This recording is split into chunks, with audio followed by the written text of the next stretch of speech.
Well, hello, my friends. Welcome to Granny B's house. I'm hoping it's a good day at your house because it's a good day at Granny B's house. And I'm hoping everybody at your house is remembering to be kind to those people around you, especially you.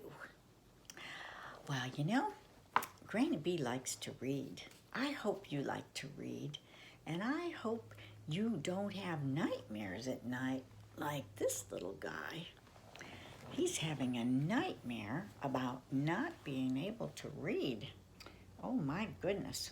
The name of this book, Granny B goes to these used bookstores and I find these old books from a long time ago and they have the best stories sometimes. This one is from 1995. And that's just about the same time Granny B bought this bumblebee suit. It's vintage. How's that for a new word? We don't call it old, we call it vintage. So here's this vintage story about a young boy who is having a nightmare about not being able to read. And there's a word in here that might stumble you a little bit. It's reading less. Reading less means he can't read. So you remember that when Granny B stumbles across that word. Okay.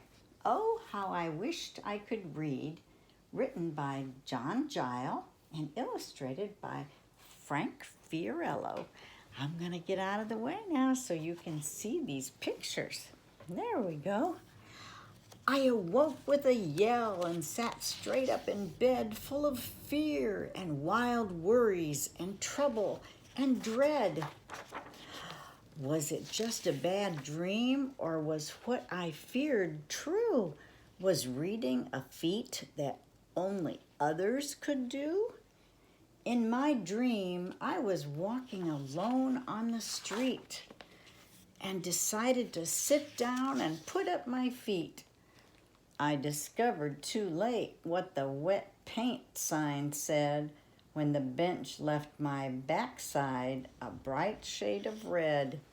Wet paint. Oh my. Then I saw a cute puppy and wanted to pet it. A sign tried to warn me I'd better forget it. Beware of dogs, but he can't read in this dream. The words on the gate meant nothing to me till a pack of wild dogs chased me right up a tree. I continued along on my readingless way, having no way to know what each sign had to say. I wished I could read, 'cause then I could know when danger signs warned me where I shouldn't go. A sign said no crossing, but I didn't heed it because in my dream I had no way to read it. So I stepped off the sidewalk and oh, what a fuss. I was nearly run down by 2 cars and a bus. I heard honking and beeping, tires squealing and shrieking, cars crashing and smashing and scraping and screeching. The drivers were angry. One yelled. All agreed, "What's the matter with you? You should learn how to read." I jumped from the street and ran away fast, but worried about each sign that I passed. Above and beside and behind and below were instructions and warnings I needed to know. In my readingless dream, I felt angry and sad, as if I had lost a best friend, and I had. I was lost and alone and afraid as could be of the readingless troubles still waiting for me. I wandered and wondered what words I saw meant. Then got stuck in the muck near a sign, wet cement. So I took off my shoes and sat down to clean them. 2 signs blocked my way, but I sat down between them. They said poison ivy, but I didn't know till an itchy red rash grew all over one toe. When I headed for home to get medication, I went from a bad to a worse situation. I opened the cupboard to look for toe ointment, but all that I found there was more disappointment.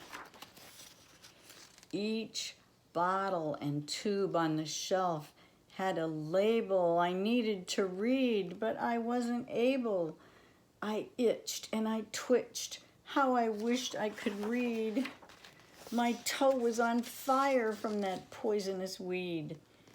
Just then I woke up from my readingless dream when my cat nipped my toe and I let out a scream. I threw back my covers and jumped to the floor. I ran to my shelf where my books were before. Could I tell a B from a T or a Z, or were letters just lines on the paper to me? My books told the story, as storybooks do. My dream was a nightmare, completely untrue. I can read. At last it was over. At last I was freed from the night when I wished, oh, how I wished I could read. Wow. You know, I always tell my students when I go to the classroom to read, reading is important. Any kind of book you read, you're going to learn something. Even if it's a silly little kid's book, you'll learn new words, like readingless. Not that you'll ever use that word again, but anytime you read, you learn new words, and maybe you learn a little geography, or maybe you learn a little more about other things too than just words. So Granny B likes to read, and I like to read to you because Granny B loves you, and I want you to come back and see me again real soon, and maybe I'll read you another story. Okay? Bye-bye.